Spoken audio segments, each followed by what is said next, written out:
The African bush elephant, or Loxodonta africana, is...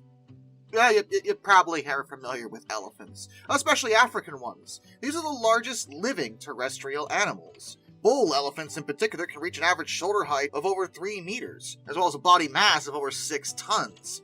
They're big, but generally thought of as fairly gentle giants. For one thing, they're herbivores. They don't eat meat and don't hunt people. And as long as you give them space, they'll give you space. Generally speaking, humans don't have to really fear elephants. And actually, considering they're endangered at the moment, they might have more to fear from us in general, but that's besides the point. However, occasionally, there is the elephant that decides to be a little different than the rest. Maybe a bit, more upset, more aggressive, more murderous. This particular elephant existed during the 1940s, and was known as the rogue elephant of Aberdare Forest. What is a rogue elephant? Well, a rogue elephant is kind of a general term, but it usually is meant to refer to an elephant, a male, that doesn't belong to a herd. These males, who tend to be on the older side, get frustrated, lonely, and they start taking out their anger on everything around them. They're known to get a little dangerous and sometimes rather violent, though even in their case, most rogues, as long as you stay the heck away from them, probably won't do anything to hurt you. This wasn't one of them. This particular male was never given a name based off of any source of able to find, so for the sake of clarity, I'm going to refer to him as the Punisher, for reasons that'll become clear later. Now, the Punisher was, again, a rogue elephant, and his activities were a bit, more terrifying than a lot of rogues. Sources differ on how many people he directly killed, though bare minimum, he actively tore one man limb from limb and then stamped his body into the ground. So, you know, that's neat. And other sources say he did kill a few hunters that went to get him, but those differ greatly in terms of accounts. But he was attacking villages, that is definite. And never the same village twice. He always found a new one, destroyed their crops and property, tried to attack people, though they usually managed to get away from the rampaging behemoth, and then disappeared into the jungle. And he kept doing this. Repeatedly. And you know, it gets to a point where, like, okay, this is self-defense now. I don't like the idea of killing an elephant. I like elephants. But, the Punisher's being kind of a jerk at the moment. This was going on in British East Africa, and the locals contacted a known hunter, a man named J.A. Hunter. Yes, his name really was J.A. Hunter, who was a hunter. I'm not making this up. Anyway, Hunter was born in Scotland, but he became a very well-known white hunter, as they are sometimes called, taking down a lot of big game. Though later in life, he would actually start pressing for conservation, as he started to realize that overhunting was actively going to wipe these creatures from the face of the earth, and perhaps just shooting them willy-nilly was a bad call, but in any event, he was good at his job, and the villagers asked him to help, so he did. It was Hunter and his gun-bearer, named Sisita, that actually found the body of the native that had been ripped apart. The following day, they were given a fresh trail as the elephant had struck again, attacking a neighboring village. And they did find him. But the thing about this elephant, as you may have doubtlessly noticed, is that he was really smart. Elephants are known to be very smart animals, and the Punisher was no exception. Not only did he not attack the same village twice, but he was pretty good about getting out of the way of danger. He knew that casually charging a human, particularly one with a gun, would be a bad call. The elephant did catch Hunter's scent, and immediately made a retreat, so Hunter couldn't get him that day. But the following day, the Punisher again attacked another village 3 miles away. They followed yet another fresh trail, and this time when the elephant caught their scent, he decided to charge. Hunter managed to get off a shot and bring the elephant down. The natives were thankful, but what was the deal with this elephant? I mean, a typical rogue is one thing, but the Punisher was going out of his way to attack villages and kill people. So, why? Well, Hunter did examine the remains and figured out what he was pretty sure was the reason. See, the first thing he noticed was that the quality of the Punisher's ivory was actually pretty poor, being only about 40 pounds per tusk, whereas a healthier elephant would have about 3 times that much. Upon closer examination, he discovered that embedded in the right tusk of this elephant was a musket ball. This wasn't his bullet. This was an old one, and it had been buried in the nerve center, right beneath the tusk, which is a very sensitive part of the elephant. Hunter felt that this was done by an ivory hunter, which may have actually been the elephant's first victim. Then again, in that case, it would have been self-defense. With the musket ball in that particular spot, it meant it would cause the elephant exceeding amounts of pain, just constantly. So basically, all these events transpired to create a giant animal that is, in fact, the largest terrestrial animal on the face of the planet, smart enough to remember the day a human hurt him, also having a constant pain in one of the most sensitive parts of its body, serving as yet another reminder of the day a human hurt him. You see why I called him the Punisher now? He had very viable reason to just hate people, and Hunter suspected that this is what drove the animal to such excessive violence. In that way, it's actually kind of a sad story. Some dude was hunting ivory out of greed, failed to take down an animal, and all the Punisher did was seek revenge on the people that he thought hurt him. The villagers, of course, had nothing to do with this. They were innocent bystanders, as were many of the victims. But that's how things happen sometimes. As I said, towards the end of his life, J.A. Hunter would begin pressing for conservation and start pushing for a lot of social reform in Africa. While he was Scottish-born, he had grown to care for and respect many of the natives down there, and started somewhat resisting the general colonialist attitude from Britain. And during his life, he didn't just hunt animals, he also hunted down some ivory smugglers, so he definitely did some good in the world either way. The year was 1898, and at that time, the area was actually under the rule of the British Empire. We were still back in the colonial days of the UK, and it was decided that they wanted really badly to build a railroad in the region. It would eventually go on to be known as the Kenya-Uganda Railway, sometimes just the Uganda Railway, which is a meter gauge railway that lasted from 1895 to 1929. The lines that were once a part of it are now under the operation of Kenya Railways Corporation and Uganda Railways Corporation. But back then the British were still in charge. And in their defense, in this context, they actually had a really good reason for wanting the railway. See, this region of Africa actually had a huge problem with slavery.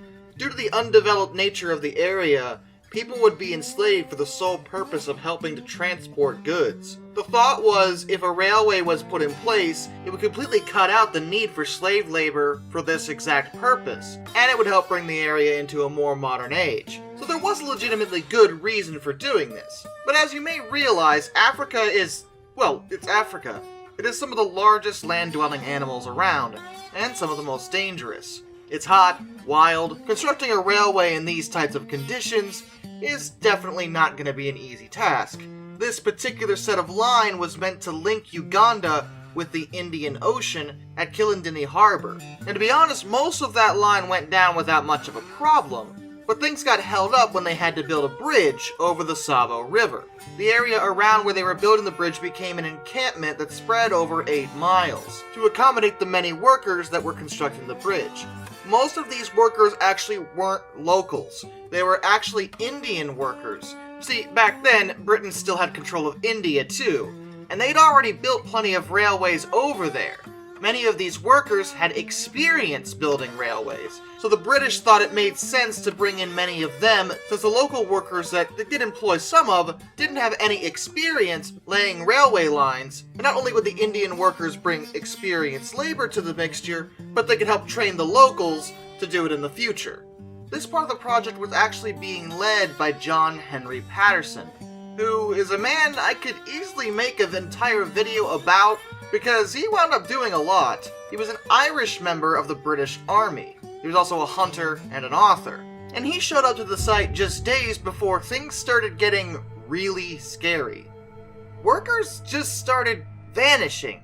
They were just gone. They had been in their tents and suddenly they weren't there anymore. And that was really weird. Now, the notion of a few workers perhaps just leaving the site wasn't unheard of, but the number kept increasing, and it was with disturbing regularity. Eventually it was realized that the camp was being stalked by 2 male lions. Neither one had a mane we typically associate with male lions, but in that region in Africa it's actually normal for some males not to have manes, or very small manes. Either way, these 2 lions suddenly decided, for whatever reason, that humans were delicious. And for the next 9 months, they routinely stalked the campsite and evaded any attempts to get rid of them. At their height, they would show up daily, and the workers built campfires and fences. Some of the fences were even made out of whistling thorn trees around the camp to keep the lions away, but nothing worked. They would either jump over or crawl through the thorn fences, ignore the fires entirely, and they were stealthy. Very stealthy. Half the time, someone would be taken without anyone realizing they were gone until the screaming started. The workers decided to name the lions the Ghost and the Darkness, which I love both those names. I am totally on board for that. The attacks grew worse and worse, and eventually hundreds of the workers were just like, you know what? No. And they fled the area, which completely shut down construction on the bridge. Colonial officials were severely annoyed with the lack of progress, wondering why 2 lions were causing such a hindrance for the mighty British Empire. District Officer Mr. Whitehead showed up to investigate, and he himself narrowly escaped being killed by one of the lions right after arriving. His poor assistant, whose name was Abdullah, wound up killed in this attack. Mr. Whitehead only got away with 4 claw lacerations running down his back. The lions would not let up, so J.H. Patterson took matters into his own hands. With reinforcements from colonial officials, Patterson began to set traps and tried several times to ambush the lions from a tree. Repeatedly, this was unsuccessful for a variety of reasons. One time his gun just straight up misfired, so that was good. But by the 9th of December, 1898, he shot the first lion. 20 days after that, he found the second, and also shot it. With the man-eaters killed, it was safe to resume work on the bridge, and it was completed, and the railway was put into operation. But questions still loomed. Lions don't usually attack people. They can be territorial, but generally speaking, they don't see human beings as food. Why had these 2 been different? Because these weren't just a bunch of flukes or them being territorial. These were regular, planned, stealthy attacks. They were hunting people. Well, it probably came down to a few factors. For one thing, these were 2 male lions, left alone. Normally lions operate in a pride, and the females do the hunting. These 2 probably didn't have a pride, so they had to get food by themselves. Now that alone is pretty difficult for them, but the other problem is that there was an outbreak of rinderpest, which is a viral cattle plague that severely reduced the population of many of the animals the lions would normally prey on. As a result, in order to avoid starvation, they would have to look for alternate food sources. The lions may have also been accustomed to the slave trade. They may have found dead humans on the Savo River crossing, as illegal slave caravans would cross there pretty regularly. Therefore, they could have acquired a taste for human meat from that. Modern science also suggests one of the lions may have had a tooth infection, making it difficult to chew. The thing about humans compared to the animals that lions usually hunt is that we are soft and squishy. Much easier on the jaw. But it really is anybody's guess. Maybe they just hated our stupid faces for putting a rail line through their home. I guess I kinda get that. The lions were skinned, and Patterson actually kept them for 25 years as floor rugs. Eventually, though, he willingly sold them to the Field Museum of Natural History in Chicago, Illinois, for the sum of $5,000. The skins were restored as best they could, and actually put on permanent display for public viewing. This also allowed the Field Museum to do some research into the lions' actual diets by using chemical analysis. Looking at their isotopic signature, they were able to determine that the lions likely ate, between the 2 of them, about 35 people. Patterson actually said that the lions killed about 135 people, but modern science disagrees. But many people dispute both claims. It's not unlikely that Patterson exaggerated a bit. 35 isn't exactly a small amount of people for the lions to be eating, but over the course of that many months, they would have killed a lot more, because the research doesn't take into account the victims that the lions killed but didn't actually eat. Also, the diets of the victims would have also affected this chemical readout. Some of the victims would have been Hindus, as they were from India, and they may have had a vegetarian diet, and that would produce results more typical of what we would consider a regular herbivore, not a human being. Either way, though, the point is, the lions killed a lot of people, and terrified them at the same time. It's a little hard for me to blame them, though. After all, they were just hungry. They're predators, doing what they do. And in retrospect, it is slightly amusing, though tragic, as the British Empire, at one of the high points of their colonial power, was completely held up by two very, very hungry lions. Bengal tigers are a population of the Panthera tigris subspecies.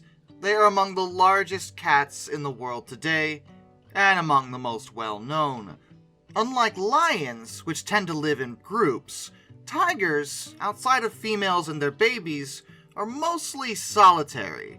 They hunt alone and take down very large prey. They are incredibly powerful predators, and they are indeed under threat due to poaching.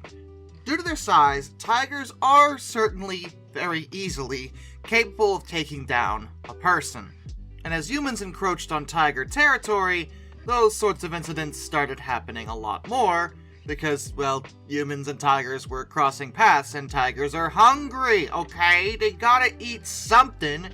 Might as well be you! It's still considered pretty unusual for a tiger to attack a person. We don't have that much meat on our bones generally, but sometimes a wild animal will actually get a significant taste for human flesh. And that is exactly what happened with the Champawat tiger. She was a female, a tigress, and she's been listed in the Guinness Book of World Records as the highest number of fatalities from a tiger, as well as any known individual animal. She is credited with killing 436 people between Nepal and India. 436 people were killed by one tiger. She was out of control, and she was very deadly. Her hunt began in the last years of the 19th century and into the early 1900s. In a Rupal village in western Nepal, Himalayas, she seized every chance she got to actually kill somebody and eat them. Hunters were sent to deal with this problem, but she was not a stupid animal by any stretch of the imagination. She evaded the hunters, and eventually they actually called in the Nepalese army to deal with the problem, and even they failed, with the soldiers instead organizing a massive beat, or patrol, making a lot of noise, forcing the tiger to abandon her territory and run across the border into India. Suddenly, it wasn't Nepal's problem anymore. Now, it was the Indians' problem, and the tiger resumed her killing spree.